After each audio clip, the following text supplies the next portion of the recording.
Hello and welcome. It is our pleasure to present this Workhuman webinar on a very hot topic, how feedback fosters well-being at work. On behalf of my colleagues, welcome and thank you for joining us today. Now, sure, this is a webinar format, but we're going to just have a conversation. So it's my pleasure to introduce Joe Hirsch, global keynote speaker, managing director of Semica Partners. He's the author of The Feedback Fix and contributor to Harvard Business Review, Forbes, Inc., CNBC, The Wall Street Journal. That's an impressive list. So Joe also shared with me a very important personal detail that he's never met a bag of potato chips he didn't like. So Joe, we're going to get along well for this hour. Hi, Joe. Hey, Kim. Great to be with you. Hey, everyone. So I am Kim Northup, principal consultant on Workhuman strategy and consulting team. In my career, I've had the pleasure of working on teams with companies like Blue Cross Blue Shield, MetLife. I've also had external talent consulting roles. So for those of you on the phone, on the line today, fighting the good fight, I've been in your shoes, helping companies implement talent strategy. And now I have the pleasure of working with our Workhuman clients around the world. Personal note for me, Joe, I'm going to build on your salty theme and say I will never turn down a good bowl of mixed olives, any kind, all good. We should get together for some after webinar hanging out. Exactly. So a bit about Workhuman. We are on a mission to make the workplace more human for every employee in the world.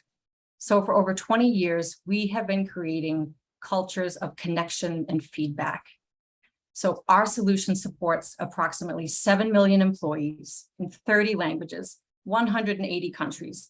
We generated 100 million instances of employee connection in the Workhuman cloud. That's our secure SaaS platform. It provides our industry's best-in-class social recognition and performance development solution. It's used by organizations you may have heard of, IBM, Merck, LinkedIn. For me, it all boils down to this. We help people feel seen, appreciated, and valued, and so they can develop and grow. So with that, are you ready to talk with me, Joe? Let's do this. All right. So speaking of feeling seen and heard, today we'll talk about feedback. And feedback is making a comeback. I think many companies are really getting better at the what to say, right? They're doing it in a better way. They're getting rid of those top-down hierarchical approaches. They're doing it more frequently. So there's a lot of goodness happening here. Yeah, I mean, organizations are really making strides in their messaging, the what of feedback. But there's still an opportunity before us, Kim, to focus not just on the messaging, the what, but the mattering, the so what, the now what of feedback. And not only to tell people about their work and why their work matters, but to show them how they matter. And that's where we have a tremendous opportunity in front of us to restore well-being at work through the feedback that we share. Yeah, exactly. So to dig into this, we're going to talk about 4 things. So first, how to deliver feedback with more authenticity. Next, how can we really broaden our understanding of empathy? And we'll talk about that crucial connection between feedback and well-being. And finally, our over the horizon tools, right, for strengthening that employee connectedness. So we have robust, important content to talk about here, and at a time when we can all really benefit from increased well-being, right?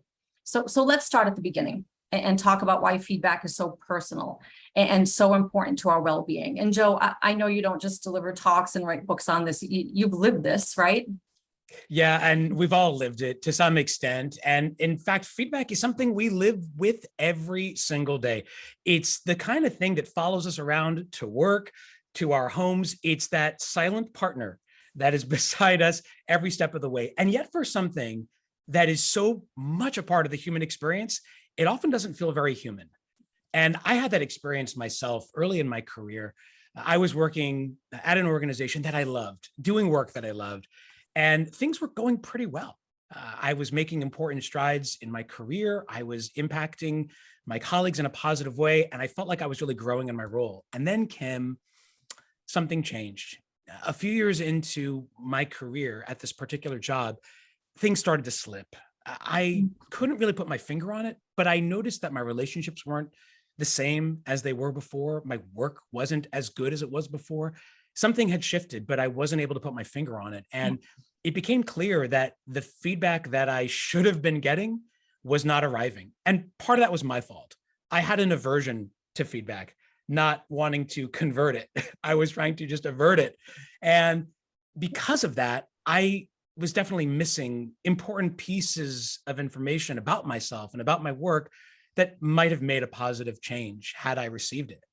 And that shield and that guard that I put up, I don't know about you all out there, learning with us today, but maybe you felt the same. Maybe you felt like you wanted to get the feedback, but you didn't feel brave enough or fearless enough to accept that feedback and to reach for it. And for me, that was certainly part of the problem. But that wasn't the whole thing, Kim, because it was also an issue with my manager. My manager at the time, well-intentioned as she was, didn't feel comfortable sharing that feedback with me. And I don't believe it was intentional on her part, but she kind of kept me in the dark about things that I could have been doing better, about ways that I could be growing and experiencing more wholeness in the workplace to drive my sense of well-being and to help me feel more connected and engaged. And the combination of me not wanting to get the feedback and ask for it, and my manager not wanting to give it to me, that combination resulted in a period of darkness for me, of blindness, where I couldn't see the parts of myself that needed to be improved. I wasn't able to make these important changes because, as we all know, you can't fix what you can't name. And because of that, I started to slip in my work. And it was only once I developed a fearlessness about feedback. And when people were able to share it with me, that I was able to experience feedback, not just as fear, but as joy. And fortunately, from that point on, it's something that I continue to seek, and it's something that I continue to share. And hopefully everyone here today can do the same. Yeah. I love that you use the word joy, right? Because many people on this call right now are saying, like, joy, really? Come on. So we're gonna talk about that, right? How we get there, because like you said, and I've seen it in my career as well, working with leaders at every level, right? Just your level doesn't determine how good you are at this, but always good intention, like you said, but sometimes people just fall flat in the delivery, right? And while it takes two, yes, I agree with you that both people have a role. A lot of it does really fall on the manager because they see things the employee doesn't. So how can managers do better? So I think it starts with a shift in mindset and to see feedback not so much as an opportunity to wield power, but to bring partnership. And if managers can be just a little more fearless and have the courage to be candid and caring, then I think we can shift the whole dynamic of feedback. And part of the problem, Kim, is that managers, they feel like they have to dodge and disguise their feedback. They're talking around it rather than straight at it. And this most often presents as a praise sandwich, which I don't know about you, but I've gotten plenty of those bad boys in my career. Maybe all of you out there have as well. And look, just to be clear, I have no problem with praise. Yeah. Praise pays. And certainly at Workhuman, we've shown many ways that praise, when delivered in the right way, at the right time, that's focused on process, not just product, and that really acknowledges people and recognizes people for the good work that they're doing. Praise is an accelerant at work.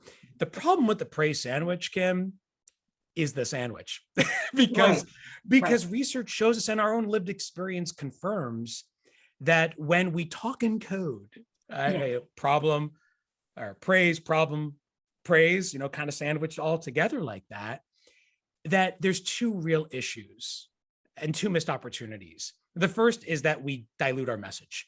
When managers give a praise sandwich, it's very difficult for the receiver to follow along. What are you saying? What's your intention? Right. Are you trying to tell me something good about myself or something bad about myself? And, there's all sorts of psychological research, and behavioral science that underpins this, recency effect and peak end rule, where people just simply can't follow the message. They're literally focusing on the both ends of those sandwich, the praise and not the sticky middle part, which is the message that we're trying to get out. So diluting the message. But it also diminishes trust. And this is where it really has a negative impact on well-being at work. If you and I are working together, if you're my manager and there's something that you want to share with me. But instead of telling me in a candid way, you kind of talk around the issue. You try to dodge it and disguise it. Then I, on the receiving end of that conversation, not only can't I follow the message, I'm also starting to question our relationship. You know, if you really care about me, Kim, why don't you just come out and tell me what I need to do to improve? I want to get better, but I need you to help me. So when you talk around issues, hoping not to bring a sense of discomfort, you're actually doing the opposite. You're actually accelerating my fear factor because I don't know what you're really trying to say. And my mind starts racing and bracing for what's going to come next. And so what ends up happening is that despite our best intentions, the praise sandwich is actually making people less aware of what they need to do and making them feel less secure about their work. Right. And I think for people who want the feedback, like you said, it leaves them confused. And then for the other kind of person who thinks they're great, they only hear the bread pieces of the sandwich. They don't hear that middle part. Totally. Some people need to get that more clearly. So we have to change that. And one of the ways that I think we can do that is by making a simple shift from a praise sandwich to a feedback wrap. As you can see here in front of you, the wrap stands for what and where, reason, affect, and prompt. It's a 4-part plan, Kim, for having more caring, candid, collaborative conversation about life's most important issues, to talk about the things that matter when they matter most, and to help show people that their work matters and that they matter. Yes. How about we dig into that a little bit? Yeah, I love it. Yeah, let's start. Jump in with the W. Okay, so W is what and where. And so the problem with most feedback is that it leaves us wondering and wandering. Like, what are you trying to talk about here? So give the feedback a destination, give it a zip code, and let people know what happened and where it's happening. So really be specific about the context. Yeah. And from there, you want to go into the reason. And Kim, there's really a few reasons for giving the reason. The first is that we just naturally crave certainty, right? I mean, think back to the last time you got feedback and you weren't really sure what your manager's intent was, or if you were on the giving side of that feedback exchange and you weren't really clear about your objectives, the conversation kind of wandered around and didn't really land in a way that you or the other person could really clearly identify and resonate with. So giving a sense of certainty and giving people a sense of comfort with that clarity. The other reason to give the reason is that we're famously unaware of how we show up at work. And some wonderful research by my colleague and friend Tasha Urick has shown that about 95% of us have only about 10% self-awareness. That's an astonishing perception gap in how we think we show up versus how others actually see us. And so we need to help people see how they show up at work. But the real reason for giving the reason, Kim, is to show that we care. Because when we let people know that their work matters, but more importantly, they matter, something magical happens. And researchers at University of Texas at Austin actually discovered that it is in fact magical. One study by David Yeager and colleagues, they gave 2 sets of feedback to students on their written essays. One set of students got generic feedback, nice job, or you need a comma, or that's a dangling clause. And another set of students got that feedback with something else, a Post-it note with 19 words written on it. I'm giving you this feedback because I have high expectations of you and know you can achieve them. Kim, those 19 words on a Post-it note did something transformative.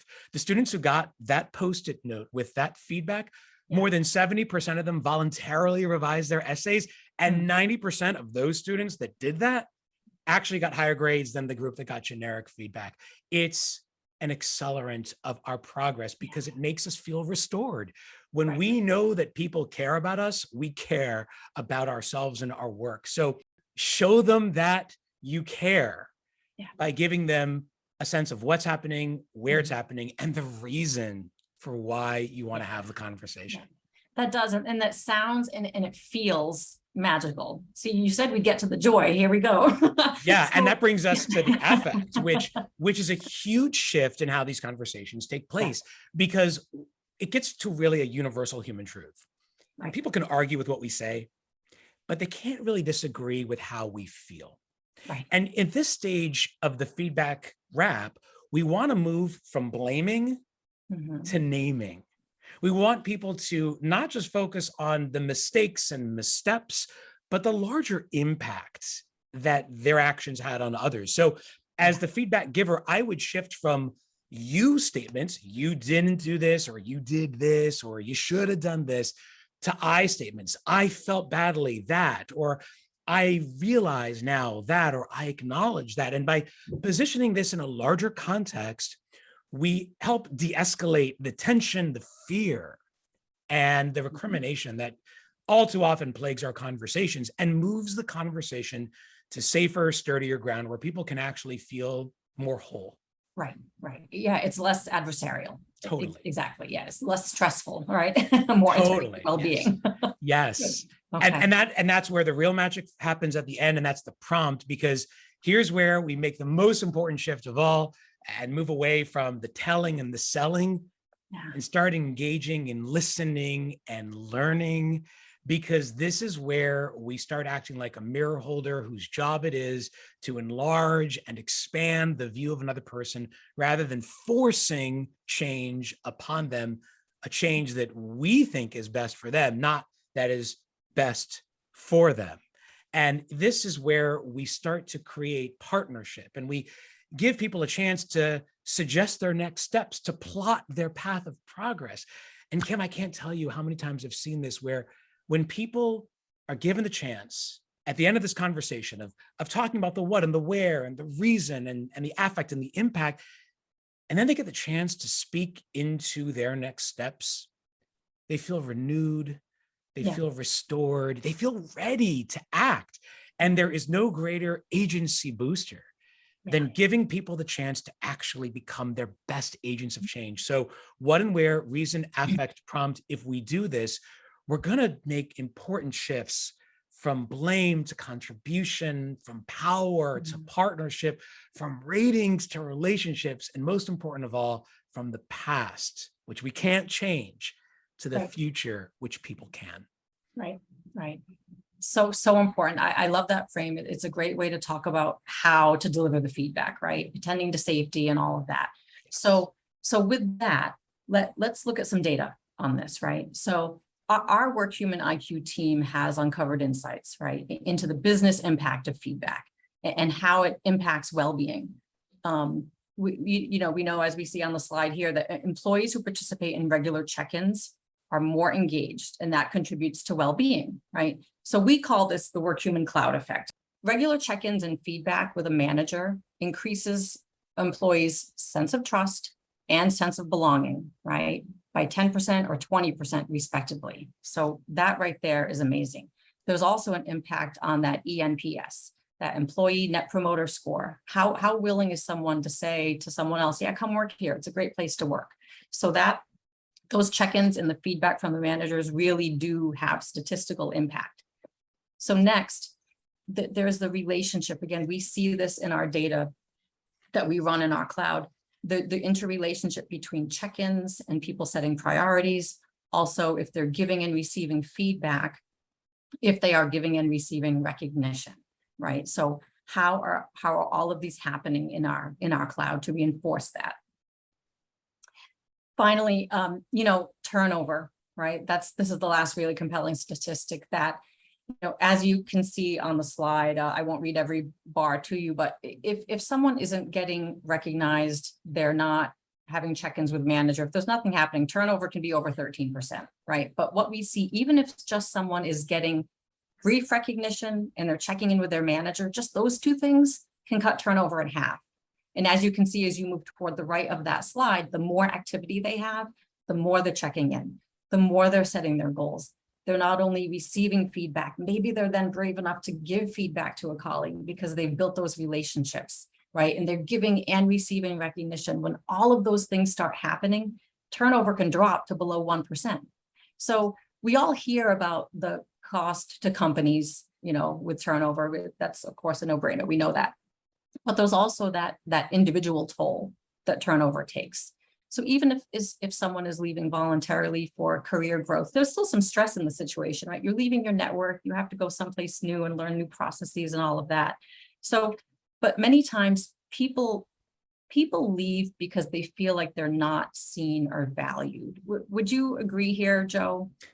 Absolutely. And alongside that data, I think there's something else that I've observed in the work I've done with organizations, and that's there's an important piece of this that isn't getting represented always in the data, and that's the toll that this is taking on the employees who stay.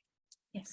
When people leave, yes, it can speak to their dissatisfaction with the work environment, with the culture of trust, but it also has a negative downstream effect on the people who are staying there. And they start to wonder, well, is this the place for me as well? So it's an important thing that we need to really think about. And, that's part of why this conversation is so important for organizations, because if we focus just on the message, that's telling people why the work matters. Yeah. But if we focus on the mattering, we're telling people why they matter. And that's a huge, huge accelerant of acknowledging people's worth and work, and helping people feel seen, heard, and understood, like you said. Yeah. And that's a great segue to what we want to talk about next, right? So empathy, and how empathy contributes to well-being and that feeling of wholeness, and while we're delivering feedback. So, and Joe, you have a slightly different take on empathy. Yeah, I think empathy has entered the conversation, and I'm so glad that it has, because it's important for people to understand the impact of their emotions and behaviors and choices on other people, and understand how they're feeling. But alongside all of that, here's the part of empathy that I'm not sure is getting enough attention. Empathy isn't just understanding how people feel.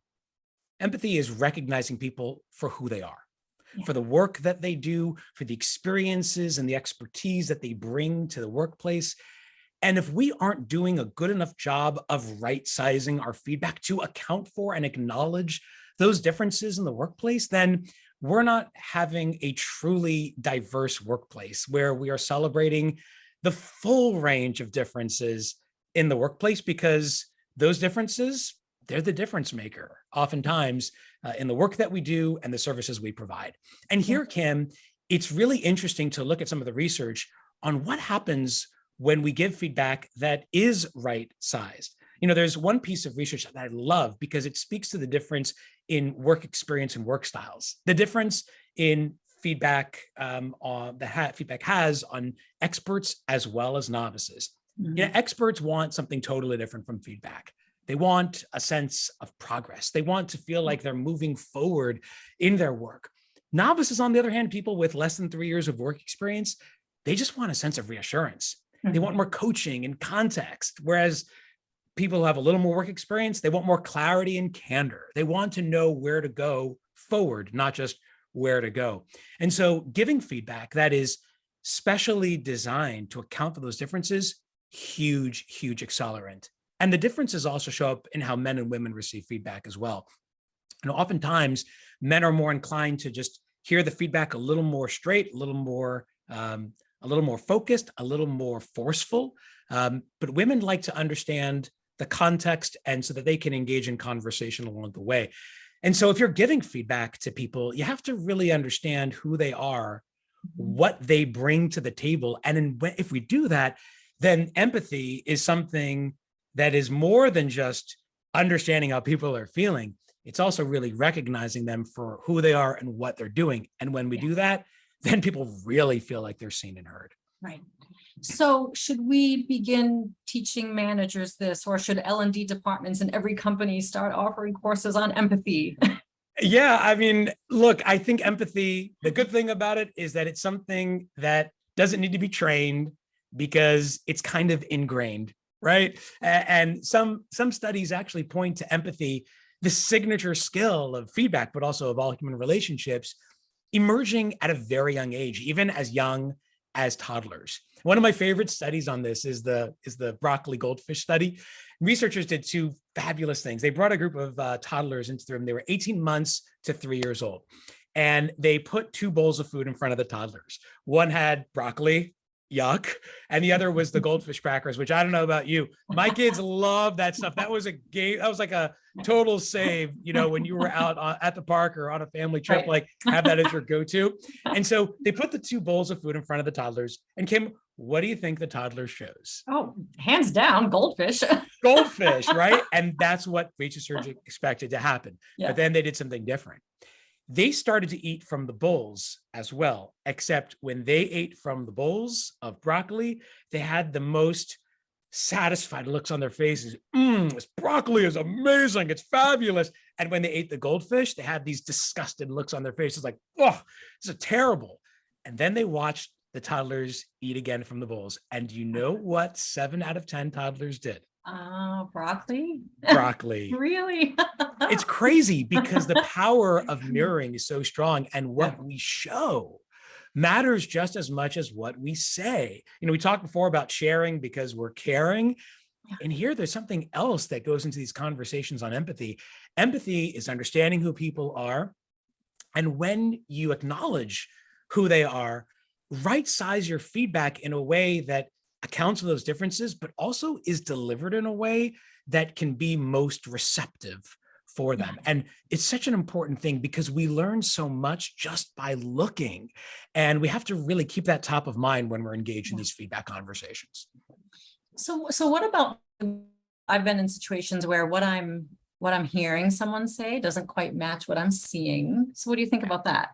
Yeah, so there's new research that has come out that is kind of showing the disconnect between what we show and what we say. And this can actually be particularly problematic. As you can see in front of you, the issue when I give positive feedback with like a negative affect, so that's what people end up receiving. Like if I were to say to you, Kim, that was a really great job on that sales expense report. Client was very happy. Mm. So that you're not feeling pretty good about, I don't know. You're not even giving me a sandwich, Joe. You give me nothing. You're like, man, oh, well, thanks for the lift. Appreciate it. Yeah. And the opposite is also true. Like if I go in and I, take some, from outside work, if I say, oh my God, Kim, your dog died. Oh, right. So that's a terrible affect, right? And so we just need to be aware of how our mode is affecting people's mood.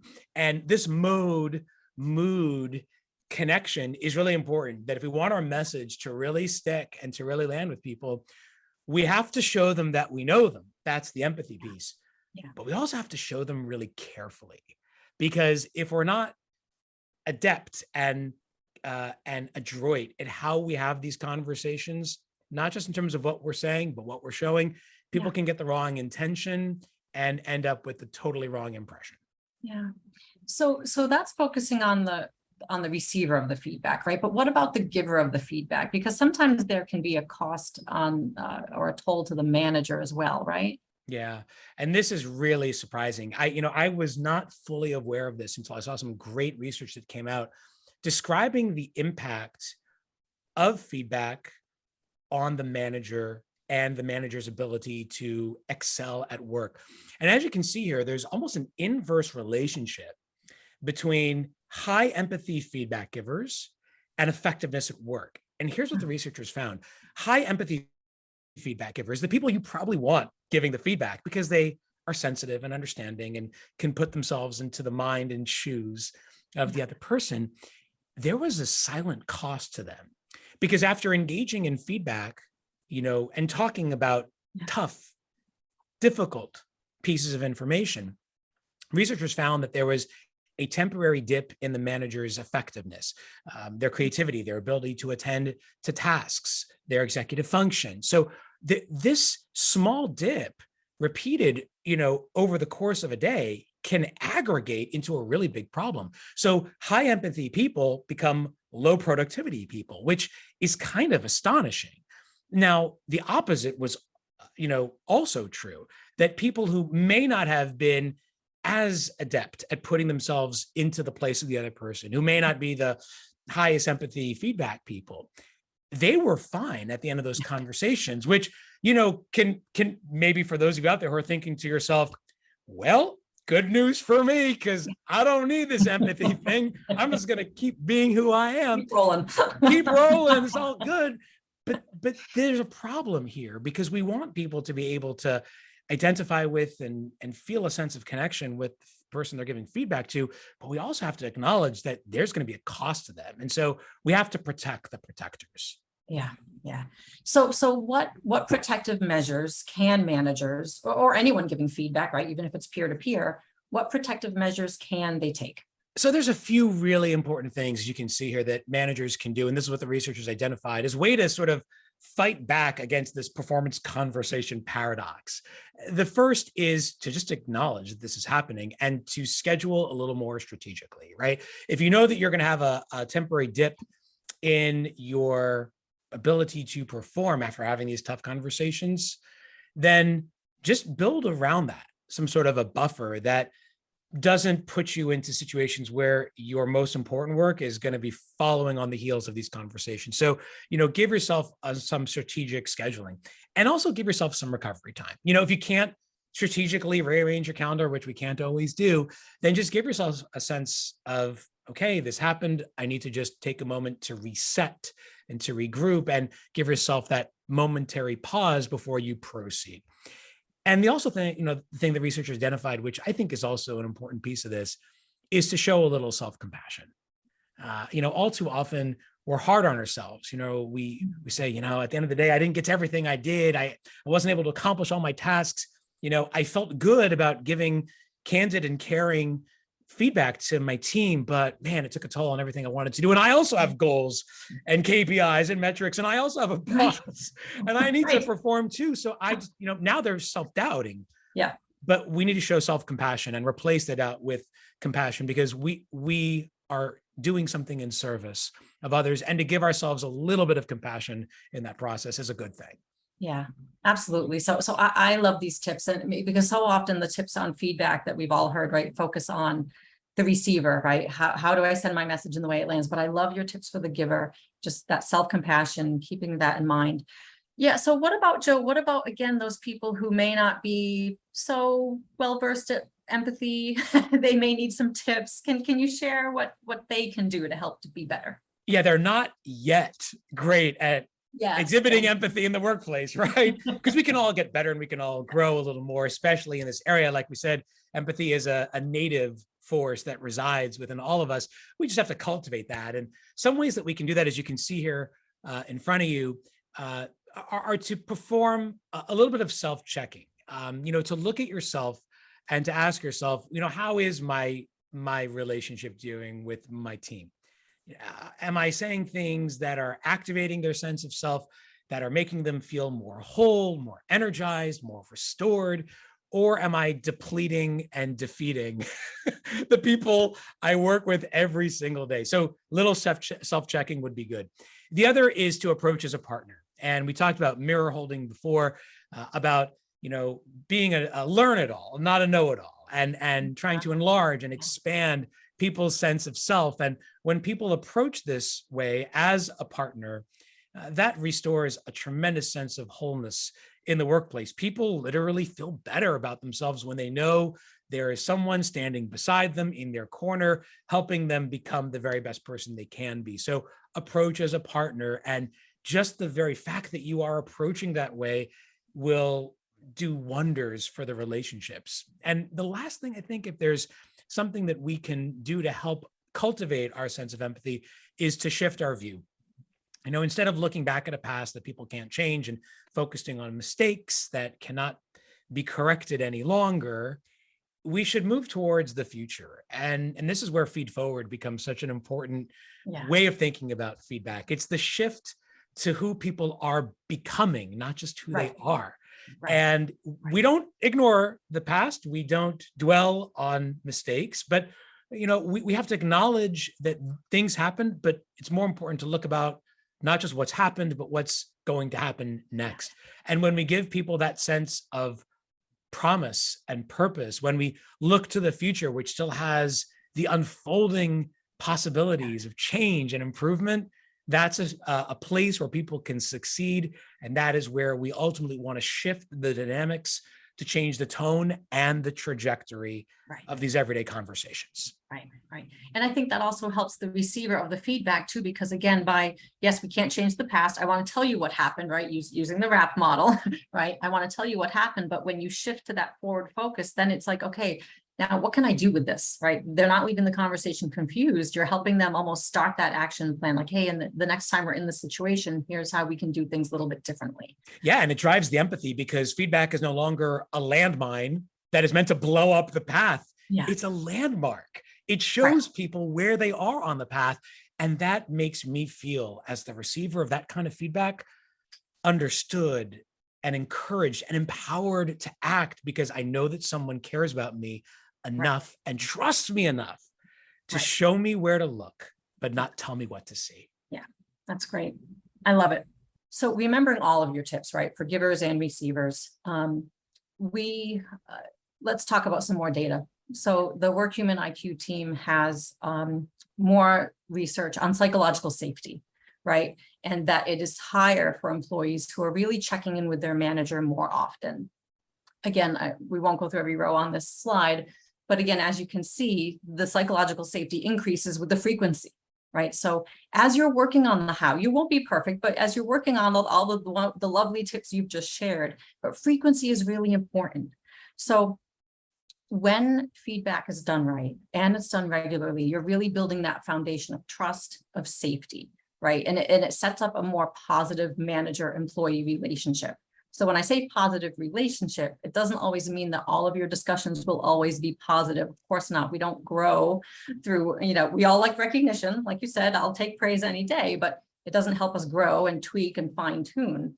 But when we have that foundation through the frequency of check-ins, it helps us when we do have to have that more difficult or stressful or really candid conversation. Both the giver and the receiver are in a more comfortable place to have that dialogue, because again, that foundation has been set.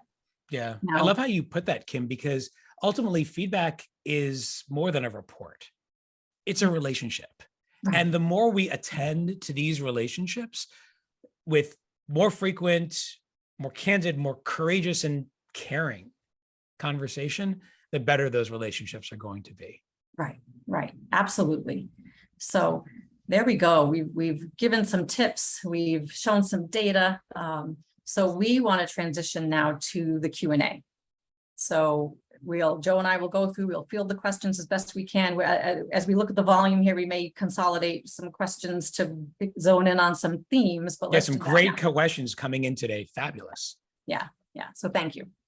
So there were a couple questions here around the theme of culture and like wonderful tips, right? Like, yes, the RAP model, we got it. So we know the messaging of the feedback, but how do we make this really happen? How do we create that? I'll use the word fearless feedback culture. Yeah. And to be fearless is a choice. And that's the choice that we want to make as leaders. And that's really our duty as leaders and our opportunity as individual contributors. So like all change and like all possibilities, it really starts at the top. So for our leaders out there who are learning with us today, I would say there's a couple of things we could do to create fearlessness. We talked about psychological safety, and obviously Amy Edmondson's work on psychological safety has been pace setting. One of my great joys was having a conversation with Amy on my podcast, I Wish They Knew, about why fear fails in the modern workplace. So we can send that out. It's part of an aftercare package to everybody today. Great tips from Amy. So psychological safety, very, very important. I also think, though, it starts with modeling. And this is where leaders have to really set the conditions for people to follow. And when leaders are careful and intentional about the signals that they're transmitting to their teams, then they make it safe for people to do the same, which is, I think, the other part, and that is to normalize failure.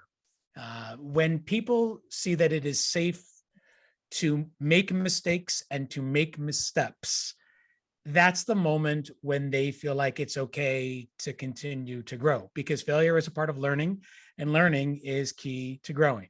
So without one, you can't have the other. So I think our leaders need to be really careful about that. For the employees out there, for the individual contributors, I think another thing we can do to create fearlessness is to start asking for feedback on our own terms and timeline.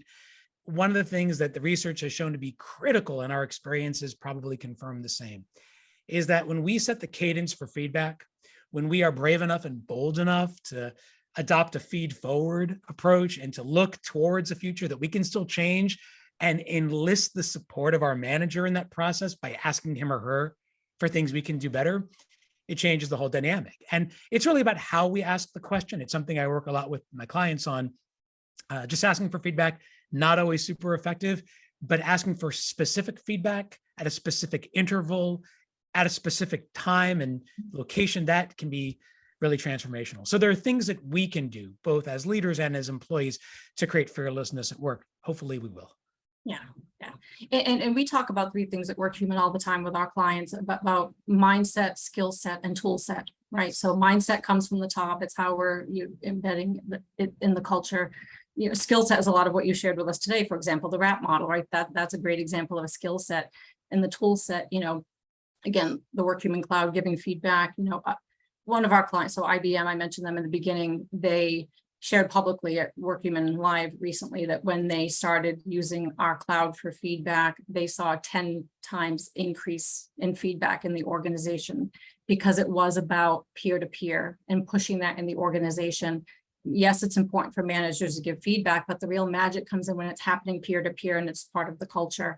And I agree with you, Joe, leaders setting the expectation vocally, constantly, but also modeling that expectation, right? And a quarterly business review and say, okay, let's get feedback on this.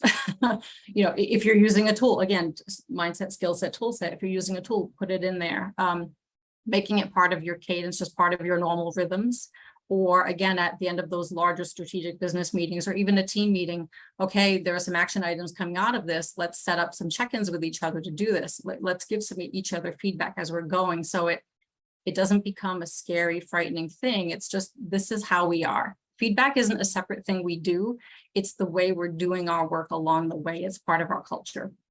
Totally. And when we have fearlessness, we eventually have wholeness. Yes. And you have to be able to think about the tone and the tenor of the conversations you're having at work, because the way we talk about work affects the way people feel about work and affects the way they feel, period. And so it's so important to get those in order, be fearless, create wholeness, and serve your employees and your organizations. Right, absolutely. Another couple questions came in and they're related to each other. Leslie had asked and Betty asked this, so that they relate to each other. I'll group them a bit. What if I'm using the RAP model and someone, the receiver of the feedback, just doesn't believe it? They don't see it. Or Betty uses the word, what if there's a contrarian employee, which sometimes we run into, right? And again, whether this is manager, employee, or peer-to-peer giving feedback. So how do we get past that? Yeah, it's such a great question. And really one of 2 things will happen when you give a feedback RAP. And again, if anyone wants to learn more about the RAP, you can get some more aftercare materials today by texting the word feed forward to 66866. It's there in the chat. One of 2 things happens, Kim. The first is that people say, thank you, that's amazing. I'm renewed and restored and aware. And that happens a lot of the time. But as some of our folks here are pointing out, in a very stark way, it doesn't happen all the time. So what happens when someone gets defensive, when they deny and defy?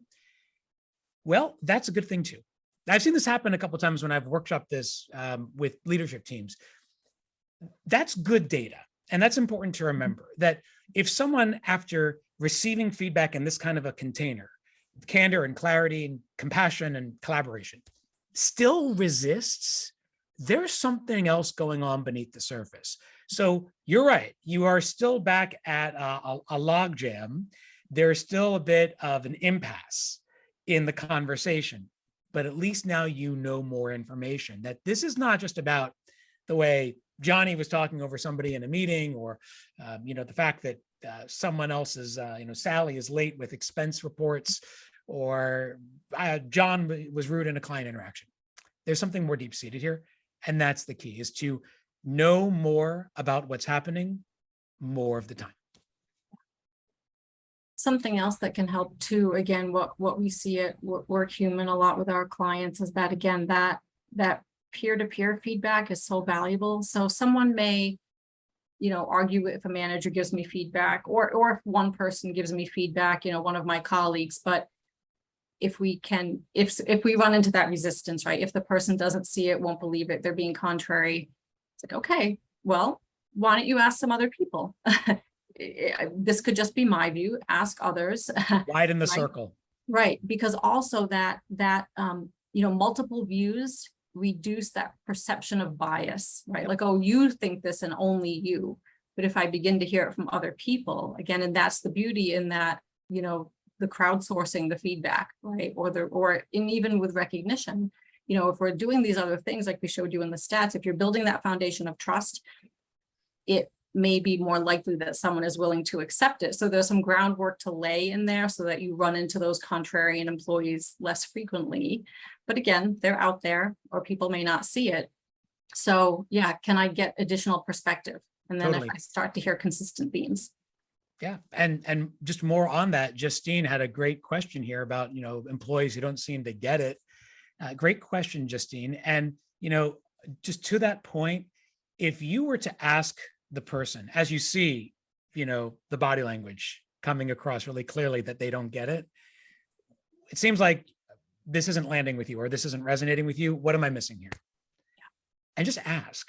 Yeah. And that's really the goal here. I think if, you know, for me and Kim, if we hope there's anything you take out of our conversation today, it's that feedback just needs to be a relationship. Yeah. And if we want to restore wholeness in the workplace and increase well-being, people need to feel that they're a partner in the process of their progress.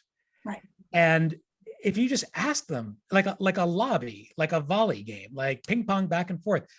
Okay, I see this is meeting with some resistance. Like, what am I getting wrong here? And just listen and learn. Yeah. And stop telling and selling, and have conversation and just continue to dialogue. Mm-hmm. And that makes it feel like a dialogue, because you as the feedback giver, you're willing to say, okay, maybe I didn't say it in the right way. So let's talk about this. Yeah. Right. Like, it's okay. Yeah. And to say like, well, is there something that I said or something that I did that seems to be upsetting you? And you really have to approach, you know, to be a partner, you have to approach with inquiry and humility. Yeah. And that's hard for some of us because we're not used to doing that. But here's the thing about being a leader: you become more powerful when you empower others to take action. Right. Great leaders make more leaders. Yeah. Great leaders share their power. They distribute their influence. And if we can give some of that away, we're not giving anything up. Right. We're giving. And that's important to realize. Yeah. And I think something else that helps people put their defenses down, and a question came in on this. Someone was asking you to repeat your 19 words. Oh, yeah. On the post. I love that. And I dropped it there in the chat, but just to repeat it for everybody, the 19-word magical feedback formula by David Yeager and colleagues at University of Texas, Hook'em Horns, came up with was, I am giving you this feedback because I have high expectations of you and know you can achieve them. What a powerful sentiment. Yeah. What a magical statement, and what transformative change. Good. Now let's get into another question. So Melody asked, so how should the receiver respond? Is it appropriate for the receiver of the feedback to respond, and how to do it in a way that you don't feel like you're being defensive? So what can we say about that? That's a great question. I've seen this work a few different ways with some of my clients. They just choose whatever is most natural to the culture and to the climate. One way is to just set the expectation and the agreement up front that this is going to be a conversation, not a monologue. And that's a shift for some people, because when they're in these feedback conversations, they don't feel much like conversations. They feel like monologues. And so if you as the feedback giver take control of that conversation from the start by saying, I just want to let you know that I want to just talk this through together as partners. And please feel free to stop me at any point to check my, for understanding or check assumptions or just weigh in. You don't have to wait to the prompt in the P of the wrap to have an actual conversation. So that's one thing. Another thing that's super effective, and for companies that are still in a hybrid or fully remote mode of work, this is really helpful, is they actually send out like a pregame to that feedback where they'll share sort of like the what and the where, the reason, and they're going to set that feedback stage ahead of time. And that's done either through some of their communication channels, Slack or whatever, or it's emailed out. And then the receiver has time to sort of debrief. And then they set the time to gather through Zoom or whatever it is on the phone and talk it through. So at that point, there's an opportunity for the receiver to respond in writing ahead of time, or at least to know where to respond and what to respond when the time is right. Yeah. And it's great to, as the receiver of feedback, right? We can all just practice, like, what are some great non-defensive ways I could respond, right? Can I just ask more, follow up with a question like, so can you tell me more where you see this so I can learn? I'm not quite seeing it, but tell me more. You know, share that perspective and how can I shift, right? So you're not asking questions to argue, you're asking questions to learn more. Yes. Yvonne asked about challenges, and she phrased it as a manager challenge, but I think this could even be with colleagues, right? Working in dispersed teams, right? And who, you know, you may not be able to meet directly, you know, how do you connect with each other and share feedback? And you got a little bit into that just now about the remote teams, but let's say more about that. Yeah, so it's very important, especially when people are working apart, to make sure that they stay visible. And that means that you as a leader are visible to your team, and that you as the contributor find ways to be present with your colleagues and with your team leader. One of the things that's been really effective, aside from framing the feedback out and sending it as sort of a pregame and then having, you know, a debriefing session after that, is to make sure that there's a platform, and I know Workhuman has one, and there's some other ones out there as well, that allow for these conversations to happen more frequently with a more natural cadence. Yeah. And that's also a great way, especially when we're not together, to make sure that we don't feel apart. And feedback, if it is a relationship, relationships require tending and care. It's like, you know, you can't see it here, but my garden outside, it needs love and attention. And if you don't love and attend to your garden, your people, then it withers and dies. And we don't want that. We don't want that for our people. We don't want that for our workplaces. We don't want it for our culture. So tend the garden, look after people, stay present, stay visible, but also stay active and think about ways that we can be proactive. And when you have, again, like going back to that mindset, skill set, tool set, right? When you have all of those items in place, again, the tool set, like you said, you know, obviously the Workhuman has a tool, but it makes it easy. It's at your fingertips. I can send this piece of feedback really quickly. I can send this feedback request really quickly because it's, you know, it's right there in the cloud, like I said, at my fingertips. But it should always be a springboard for a conversation, right? So yes, we're not just going to type in some feedback, no matter what whether it be a tool or an email or whatever, and then the conversation ends. That's the springboard. And just reminding people on those remote teams, making it part of your rhythms, so that it's just ingrained. It's helpful. And just to follow up on several wonderful questions here, taking different forms, but all, I think, getting to the same basic point, which is, what do you do with the employee who just doesn't want to change? I've done the wrap. I followed what Joe and Kim said, but it's not, there's no change. There's no improvement. There's no impact. I'll share with you something my mentor, Marshall Goldsmith, told me. And that is, how do you change someone who doesn't want to change? Yeah. And the answer, you don't. Mm-hmm. And it's really important for us to remember that. You know, ultimately, our job as leaders is to set the conditions for positive and lasting change. Right. That's all we can do. Right. And the rest is up to everyone else. And what's beautiful about this feed forward model and, you know, restoring a sense of well-being at work, using some of these practices and principles that we've talked about, is that it empowers people to take action. It gets to our most basic human desires for agency and for affirmation and for autonomy. And if we realize that there's someone in our corner helping us, guiding us, and pushing us, that's empowering, but we have to take the next step. Yeah. And so it's really important here that we don't leave this at the doorstep of leaders or managers alone. There's a role for people to play here, and people have to step up. We have to set the table, but they have to come ready to eat. Okay. So maybe I think we can do one more question, because this came in as well in a couple of different forms about, okay, great, maybe I'm mid-level leader, I'm doing this, I'm trying to create this culture in my team, great, but I have leaders above me, and those leaders may not have the same point of view about feedback, or it's given rarely or roughly. So how do I influence up? Yeah, it's such an important question. And here's where you have to be irresistible enough to draw people in and impossible enough to ignore. And the way you do that is by building coalitions and building ground support. And the most impactful practice that I've seen happen, and this is true to life, this is something I worked on with a leadership team just a couple of weeks ago, is to build pockets of progress.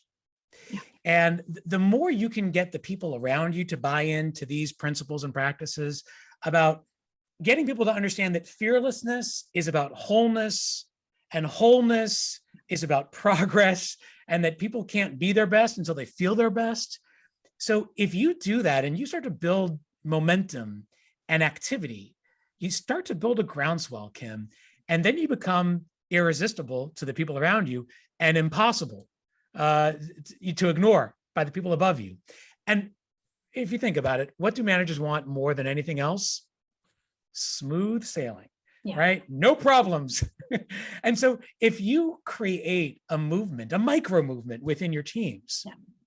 that shows this to be powerful, personal, and something that people want from their leaders too, and they want their leaders to buy in, I would be hard pressed to find a leader that doesn't want that, if it's going to make the leader's job a little bit easier and to make the team a little better.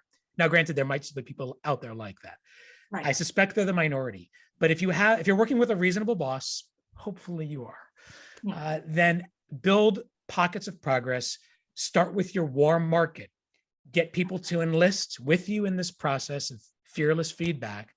Restore the well-being and wholeness at work through the practices and behaviors that you model. And that modeling will model up, Right. and it'll become impossible to ignore. Right. And I'll also add into, remember what we said about frequency, right, earlier today, right? So, and we showed the Workhuman data on the clients that we see, that when you're scheduling more check-ins, right, you're using that foundation. So you can do that managing up, right? Scheduling more check-ins with the person you report to and asking them for what you need, asking them for feedback. So you're building psychological safety upward, or you're making them build it. And again, frequency of feedback is built on frequency of check-ins, right? And that connection. So great. We hit a lot of we hit as many as we could. We didn't get to everybody. We're so sorry. We want to respect calendars, but just again, hitting some of the highlights. Thank you all so much. But first, well-being is really driven by what others we're doing for them, right? Not to them, right? Secondly, yes, the messaging of feedback is so important, but so is the mattering, right? And I hope that's one of your key takeaways from today. These small shifts can really make a huge difference, right? And finally, Workhuman, we have research, we have tools to help you in this process. Thank you so much, Joe, for your resources as well that you've shared on this call today. Thank you everyone for attending, and enjoy your day.